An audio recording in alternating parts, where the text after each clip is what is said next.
Native Americans began using the area around what is now Guernsey State Park at least 13,000 years ago.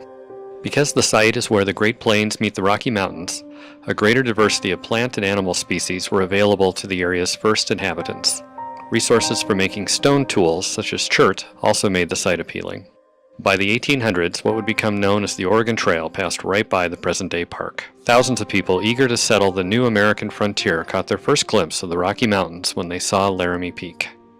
In fact, at nearby Register Cliff, hundreds of immigrants wrote names, dates, and other information during their trek west.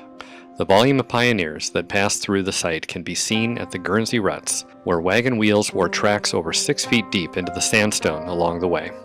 In an effort to protect and help the westbound travelers, nearby Fort Laramie was established in 1849 by the U.S. government.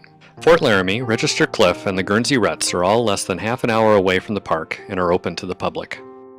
As newcomers began to settle in Wyoming and agriculture began to be a part of the landscape, Charles Guernsey saw his vision to dam the North Platte River come to fruition in 1927, forming the Guernsey Reservoir. Today, the dam can still generate over 12 million kilowatts an hour. In 1929, President Franklin Delano Roosevelt passed the New Deal to help Americans slogging through the Great Depression. Part of the New Deal was the formation of the Civilian Conservation Corps, or CCC. Men between the ages of 17 and 25 were hired by the federal government to work on projects that would benefit the public. Initially, CCC men were seen as unskilled workers whose primary job was to plant trees and do other forestry activities.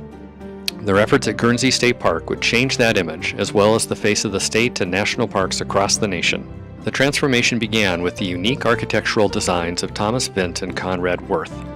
Built by the men of the CCC, the unique buildings found in the park today pioneered a style of architecture that would become so common in outdoor areas that it is now referred to as parkitecture. Composed of natural materials that blend with the surrounding area, these structures allow people to use conveniences like picnic shelters and drinking fountains without disrupting the rustic appearance of the park.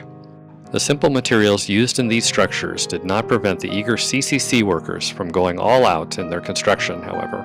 Today, a latrine on the northwestern side of the park is called the $1 Million Biffy because of the extensive work and quality of craftsmanship that went into it.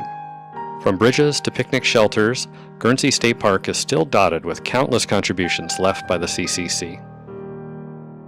Guernsey's museum houses displays built by WPA artists that depict life in the American West and tell the story of the dam's construction. Perhaps one structure that embodies the spirit of the CCC is the castle. The castle is a 2-story picnic shelter featuring a fireplace, room for visitors, and an observation deck. The courses of uneven stones have been hewn into near Gothic arches and unusual windows that give it the feel of a cathedral overlooking the lake. Its double arches are centered on the distant Laramie Peak, which stood as a beacon for travelers on the nearby Oregon Trail as they were entering the Rocky Mountains. For more information, visit our website.